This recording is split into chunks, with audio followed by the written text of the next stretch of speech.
Welcome to another edition of the Turnpike Sports Book Report. I'm Doug Weischadle here with Dave Weischadle. We're here to give you a whip-around look at some of the latest news coming out of the sports betting and casino industries. This week in our state and national reports, we've got June, July, and August numbers. August, huh? Well, Must be New York. Exactly. Yeah, every week they report. So. Deals, we've got a football deal. We've got a market access deal to talk about. Okay. And also a F1 Vegas deal. Oh, okay. Yeah, I guess, what is it, November? Yes. Coming up? Okay. Yes. All right. Industry updates, licenses, launches, openings, grand openings. No cease and desist. There were a couple. I'm going to push those off to another episode so I can do a whole list of them. We should just do a segment. Yeah. Cease and desist. C and D. C and Ds. Legislative roundup, Pennsylvania, New Jersey. Oh, yeah, New Jersey made some news this week. We'll start talking state and national right after this. Hey, Dave Weischadle from Turnpike Sports. I just got my dugout mug delivered, and I am loving it. Dugout mugs are mugs made out of baseball bats, and they are officially licensed by Major League Baseball so you can get your favorite baseball team's logo on your mug. Just think of it, enjoying your favorite drink while watching your favorite baseball team with your team's logo on your mug made from a baseball bat. They can even make customized mugs. Check out the mug they made for Turnpike Sports. I mean, just look at that. That looks awesome. I've never seen anything like them. If you go to dugoutmugs.com, you'll find out they even make more things than mugs. They have baseball board games, grilling equipment made from baseball bats. They even have a section for gifts for under $30. Head on over to dugoutmugs.com because if you're a baseball fan or need a gift for a baseball fan, you have to check out Dugout Mugs. And use our promo code PIKE at checkout to get 20% off your purchase price. That's promo code PIKE, P-I-K-E. Also, free shipping with orders over $99. You can't beat that. DugoutMugs.com. That's my go-to place if I need a gift for a baseball fan. Well, if you excuse me now, the game is about to go on, and the wind is just right for drinking.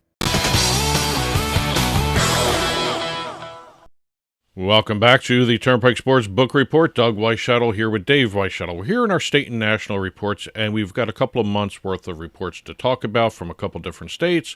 We're going to start off in June with the state of Kentucky. Okay. State of Kentucky reported their June numbers. They have passed $4.9 billion in all-time handle, $540 million in all-time revenue, and $76 million in all-time tax revenue.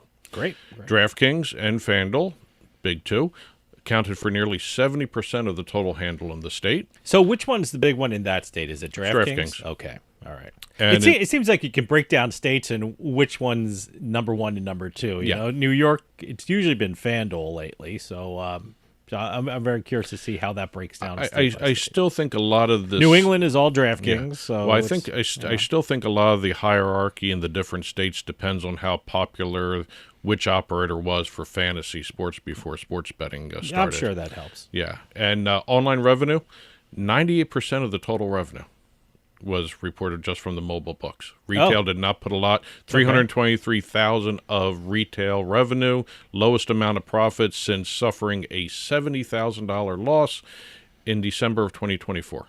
Okay. Kentucky sounds like an interesting state to look at. Yes, they might as well just get rid of the retail, but they need the retail. Yeah, I mean, look, you know, it's so convenient now. You have basically a sports book in your pocket when you're carrying around your phone, so, you know. State of New Hampshire released their fiscal year report. Record fiscal year tax revenue of $39 million from a handle of more than $815 million. Now we're talking about which state is which favorite sports book. They're DraftKings, right? They're DraftKings. They're DraftKings. They're all DraftKings. So. According to the fiscal year report, New Hampshire lottery players, sports betting's run through the lottery like it is in a lot of states, 27 million wagers through the past fiscal year, 27 bets placed by New Hampshire residents or New Hampshire customers. Some aren't residents, but some are customers. Correct me if I'm wrong. I know there's a New England state that has this measurement of resident bettors and non-resident. That's Vermont. Yes. Okay. See. Yes. Like everyone else in the world, I'm getting New Hampshire and Vermont confused. Yes. So. And according to New Hampshire Lottery, cards and letters and emails from Vermont and New Hampshire. So. Here's a question you always ask in terms of two largest revenue drivers for the past fiscal year. Wait. For New Hampshire? Yes. Okay. So I will say, are you asking sports? Because, the big thing in New England with regard to sports was the Celtics. So I would think NBA betting would be big up there? Super Bowl and March Madness brought the most revenue in. Oh, okay. Yes. See, I was thinking, individual teams. Oh, yes. Well, no, I was thinking like NBA. I would think they'd be betting because the Celtics had such a great year, and rather disappointing later on. Yes. So that's why I thought. But that'd be typical. That'd probably be the answer to every state. Just about. March Madness and Super Bowl. Moving into the month of July, we now have Indiana reporting their numbers with the July sports betting report. Indiana has passed $23 billion in all-time handle, $2 billion in all-time revenue, and $230 million in all-time tax revenue. Okay. With Fanduel and DraftKings accounting for 65% of the total handle in that state. All right. Next up, we have the state of New Jersey. Okay, New Jersey. So I know they made some news in the iGaming front, but I'm sure this is not what you're going to be talking about right now. We have both. Okay. July sports betting report, state of New Jersey. We have $65 billion in all-time handle so far for the state of New Jersey. Yep. $655 million in all-time tax revenue. What's notable about this month, it's the first month that the new higher tax rate is being applied to online sports books, 19.75%. Of the revenues being taxed. Yeah, I think, what helps the legislature when they raise the taxes, and by the way, when you're comparing it to other states, the 19.75% isn't a lot, especially when right over the bridge over here, there's New York with 51% tax, so they have New York to cover them. You can always say, at least we're not New York, and plus, by comparison, a lot of people who live in New Jersey also work in New York, and I'm sure they have both accounts in different places. So, so it didn't make a big splash news-wise here in New Jersey because, we have that Goliath above us. And in terms of the retail books, while there were some money makers for the retail side of everything, overall, retail books had a loss of $680,000. It's tough for the retail books. There's two retail books in North Jersey, Monmouth Park, and yes, those are the ones that constantly make the money. Meadowlands. They still call it the Meadowlands. Yeah. I don't even know what the hell they call it. It's easy. It's called the Meadowlands license in the report. Okay, So. all right, but the thing is, most of the books are down in Atlantic City, and it's tough in Atlantic City. The big months where people are visiting them are the months where it's pretty slow sports betting. So, yes. You have that kind of thing going on in Atlantic City. So, and in terms of the iGaming, online gaming, however you want to phrase it, they knocked it out of the park. Record adjusted gross revenue of $247.3 million, beat the previous record set in May. Yeah, May. Yeah. So very good showing by iGaming there as well. It's a big year for online casinos in New Jersey. So FanDuel. There's nothing like playing slots laying on your couch. In terms of overall gaming, FanDuel achieved its fifth consecutive month with more than $50 million in revenue. Now, are you just counting the sports book or the whole thing? Because I just said overall. FanDuel has also online casinos. That's what I just said, in overall gaming. Okay. I just want to explain it to the rest of the people in this country that have no idea that FanDuel have casinos. So, BetMGM crossed the $30 million revenue threshold for the third time. And let's see, Caesars Palace online, banner month. We were talking a lot about Caesars. So, they're releasing a lot of games. Yeah, a lot of games. Yep. And we're going to finish up here in New York with the week ending August 10th, ninth consecutive week of under $400 million handle, and sixth consecutive week of under $40 million gross gaming revenue. It's a slow time. It's a very slow time. All that's going on right now is baseball betting, I think. Yeah, and no one's thrilled about the Yankees or the Mets when you're talking about baseball betting. So, August and September will be very interesting months. And FanDuel led in handle for the second consecutive week. For a while there, I think it was about 6 weeks in a row, DraftKings was leading. So congratulations, FanDuel, for 2 consecutive weeks on the top again. That's it for state and national. We're going to start talking deals right now.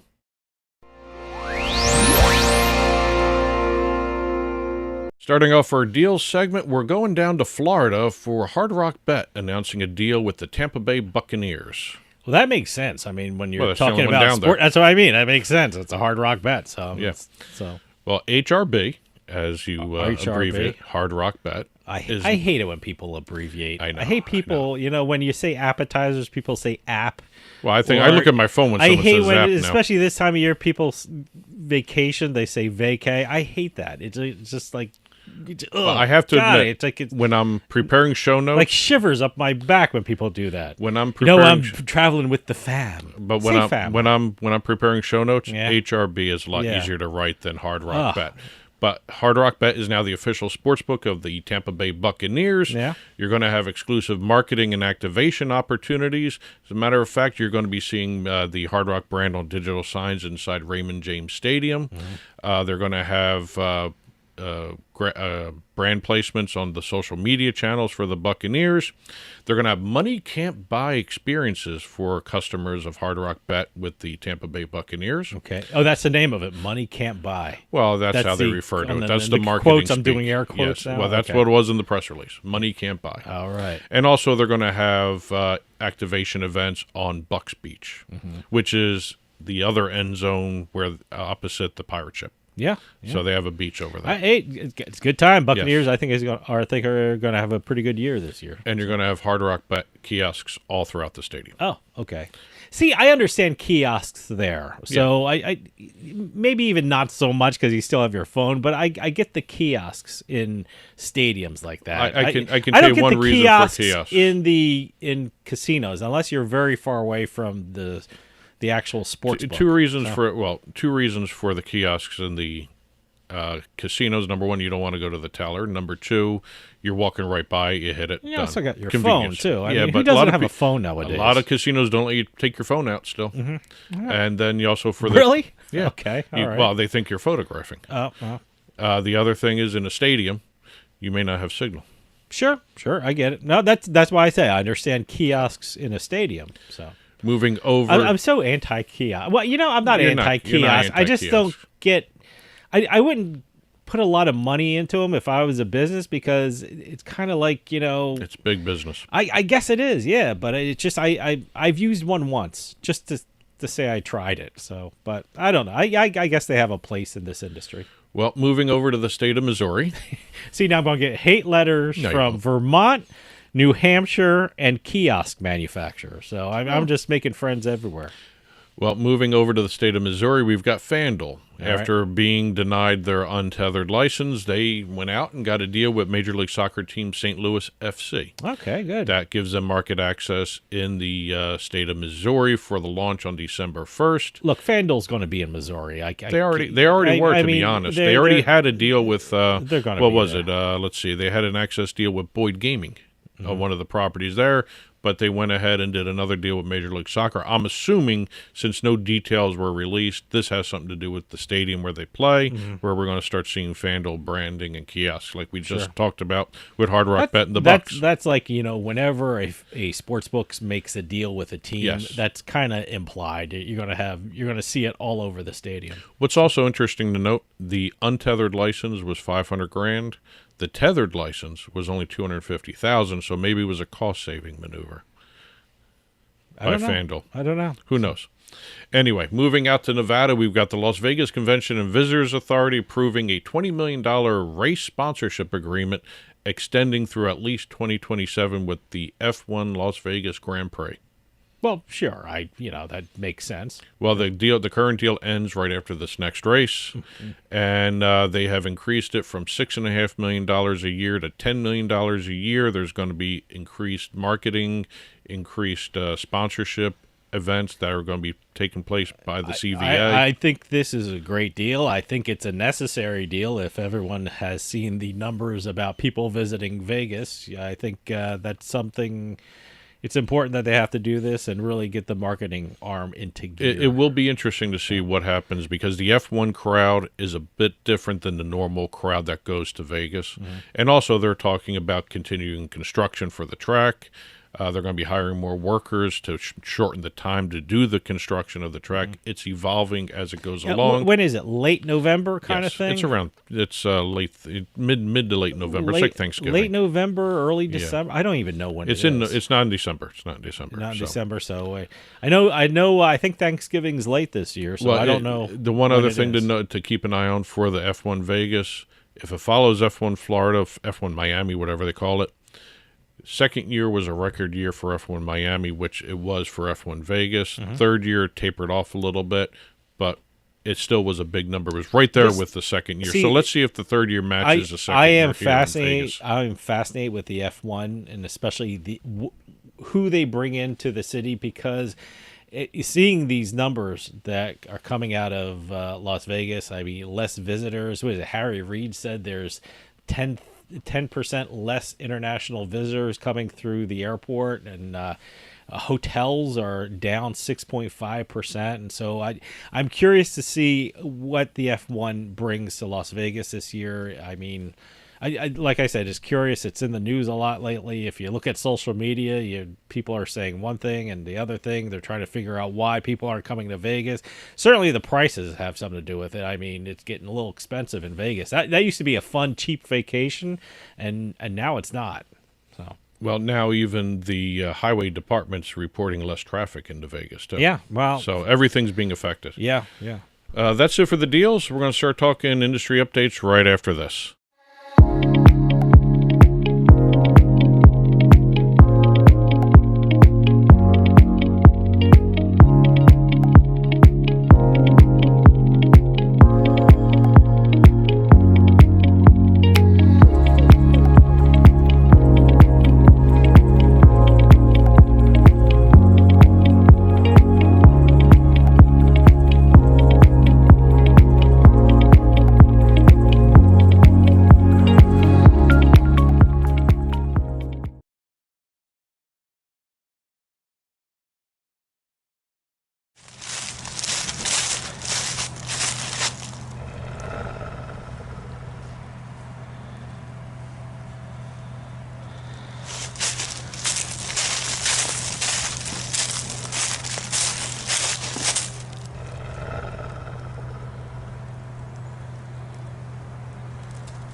Welcome back to the Turnpike Sports Book Report. Doug Weischadle here with Dave Weischadle. Going to start off our industry updates following up the story we just talked about in the deal segment with regard to the Missouri untethered licensing. Fanduel got a tethered license after being denied an untethered license because the Missouri Gaming Commission awarded DraftKings and Circa the two untethered licenses in the state. Okay. Everyone was surprised at Circa getting it, but Circa made a really good presentation to the Gaming Commission, highlighting the fact that they're not going to be able to compete with the big guys, but they do cater to a different clientele.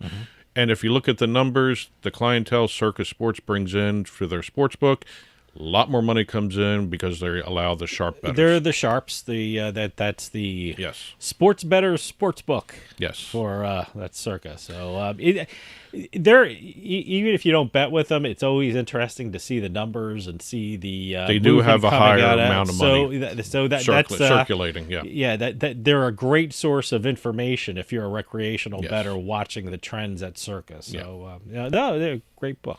Moving over to the state of Ohio, we have the Ohio Casino Control Commission getting involved with the alleged gambling scandal investigation being conducted by Major League Baseball into the two Cleveland Guardian pitchers. Well, they should because it's in Ohio, so Cleveland. I'm just saying it's state government now. It actually brings in criminal charges, the possibility of that. This will be instead of just Major League Baseball discipline, we now have the possibility of criminal charges coming down against the two pitchers. Yeah, if they're found guilty of anything. It's a fascinating jurisdictional question because you can always say, they're playing against another state. Does that bring in federal cases? That's and a whole stuff other like issue. That? Are the bets coming in from other places or over the border, and that throws it into federal jurisdiction? Well, usually it's an interesting thing. We'll see. So moving back out to Nevada, we have Golden Gate Casino, Las Vegas's oldest hotel casino, removing all live dealer table games from the casino floor. They're going to replace them with electronic table games. This has been going on since 2020. the pandemic time. Yeah, sure. Number of downtown casinos with live tables has been reduced to 11 once these are all out. Mm-hmm. And the Las Vegas market had started with 81 casinos with live table games. Then, following the pandemic and operational changes, overall, the entire Las Vegas market will have 67 casinos with live dealer table games by late September. Well, what I'm seeing a lot of is these table games that have a lot of seats to them. I don't know what Stadium style. Is stadium style, but I hate to call it stadium because they're not overly huge, but there's like maybe 5 rows back of seats, and they have these different games in front of people. Number one, I guess it cuts down on how many dealers you have to employ, because you have all the games with people just sitting there and playing. The roulette's like that now. That's a lot of people are playing roulette. So no, it's an interesting thing. It's an interesting shift going on in the casino industry. Next up, we've got a trio of stories involving Penn Entertainment. Okay. First up in Michigan, Penn Entertainment had the announcement of their $20 million streetscape project in the Greektown Casino neighborhood. Mm-hmm. That's going to increase traffic to their casino there. It's going to include, wider sidewalks, pavers, whatever those are, outdoor dining, trees, public art, and it's a way for them to bring more traffic into the Hollywood Greektown Casino that they have there. Moving over to Illinois with Penn Entertainment, they celebrated early the grand opening of the Hollywood Casino Joliet, which was replacing the riverboat that they just closed. Okay. Oh, okay. So congratulations on the I didn't think they'd open there. it that quick. I mean, I thought it was 6 months earlier. Yeah, wow, okay. Good for them. Yep, they had it they did a grand opening ceremony, then they opened it to the public at 4 p.m. The new property's got 1,000 slot machines, 43 table games, a retail ESPN Bet branded sports book, and of course, dining. Okay. And moving over to ESPN Bet that we just talked about there, I just brought up their retail book at the new Hollywood Casino Joliet. Penn Entertainment's ESPN Bet has now raised its minimum bet requirement in the state of Illinois to $1 from 10 cents. Okay. They are joining all the other online operators in charging a minimum bet to counteract the surcharge, finance charge, tax, whatever you want to call it, that Illinois is planning on. So all those 50-cent parlay players have to boost their bet up. Well, it does allow for a lot more forum shopping if you think about it, because you want to look for the cheapest minimum bet now. Sure. If you're not worried about the minimum bet, it doesn't matter where you're at. If you worry about a minimum bet size, you're going to go do some shopping. Yeah. So it does open up some other avenues. Yeah. So we'll see exactly what happens with that. And last but not least, we're going back out to Kentucky. Now, we did Kentucky before. We talked about Kentucky twice. What's going on with Kentucky? Circus Sports. Oh, yeah, there you go. I heard it. We 2 stories on Kentucky and 2 stories on Circus Sports today. We have Circus Sports Kentucky holding its official grand opening celebration of the Mint Gaming Hall at Kentucky Downs Sportsbook. Nice, okay. Largest retail sportsbook in the state now. It's going to have a 80-foot wide LED screen. All right. 31-foot wide odds board. Over 5,100 square feet of space with premium seating options. 113, I know you hate this phrase, stadium-style seats. Yeah. Luxury recliners. 3 tiers of booth-style seating as well. So it's going to be a very, very cool-looking place. See, I like it when sports books are the stadium-style seats because, look, I love Borgata. And I love everything. I love visiting Borgata, but their sports book is kind of like a sports bar. It has a bar in there and stuff like that. It's more like a restaurant. It's got the restaurant tables. So that's great. I like Caesars stadium down in Atlantic City. But you don't like stadium seating for table games, but you like stadium seating for sports books. I didn't say I didn't like it at all. I just said I'm seeing a lot more of the on the gaming floors, the stadium style. I said I don't want to call them stadium style because there's only like 5 rows back of seats.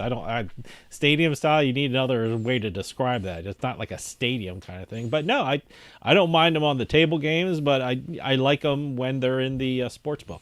And last piece of information for the gaming hall there, they will have a VSIN broadcast booth. I think they're already broadcasting from there. I think they have. I think they have. Yes. Yeah, I think they already have one. That's it for the industry updates. We're going to finish up with our legislative roundup.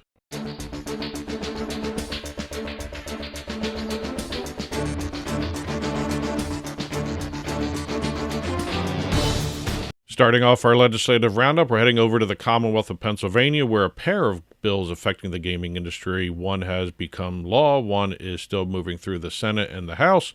We've got a Senate bill that has passed that would reduce the minimum number of slot machines casinos are required to operate. Mm-hmm. Right now, they have a fixed number that they have to maintain on the casino floor to maintain their license, even though they're not being used.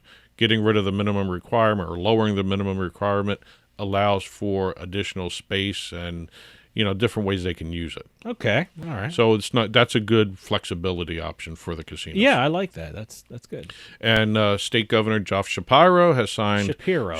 I want to say I went to law school with a guy named Shapiro. Shapiro. Oh, okay. So I'm used to saying Shapiro. Mm-hmm. Anyway, Governor Shapiro has signed legislation that cuts the Pennsylvania Lottery's mandatory profit margin from 20% to 10%, allows them to do higher prizes for the games. Right. And increase sales. Whether or not it actually increases profits, we'll see, but they are no longer required to maintain a profit margin of 20%. They can go 10%. Okay. Moving over to the state of New Jersey, we have New Jersey Assembly Bill 5447 signed into law by Governor Murphy. Okay. Can't mispronounce that name. We have a bill that has several layers to it. We've got a banning of sweepstakes casinos. We have banning of proxy betting. Okay. And also we have the criminalization of rigging sporting events. Well, two of those I thought were already wrong anyway. I mean, I didn't even know that was happening. The proxy betting, certainly they always say you can't have someone bet for you.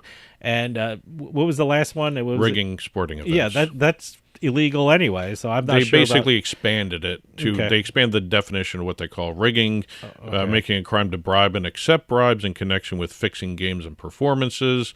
Inside information now is criminalized. Okay. Sweepstakes banned, basically, yeah, unless there's a couple different loopholes in it. That was the big portion of the news from New Jersey for me, the banning of the sweepstakes, because I've been constantly seeing TV commercials for these casinos, and I don't even know if they're coming from Pennsylvania, New York, or New Jersey. That's the thing about the commercials in New Jersey. They're illegal unless the sweeps casino can demonstrate one of three things.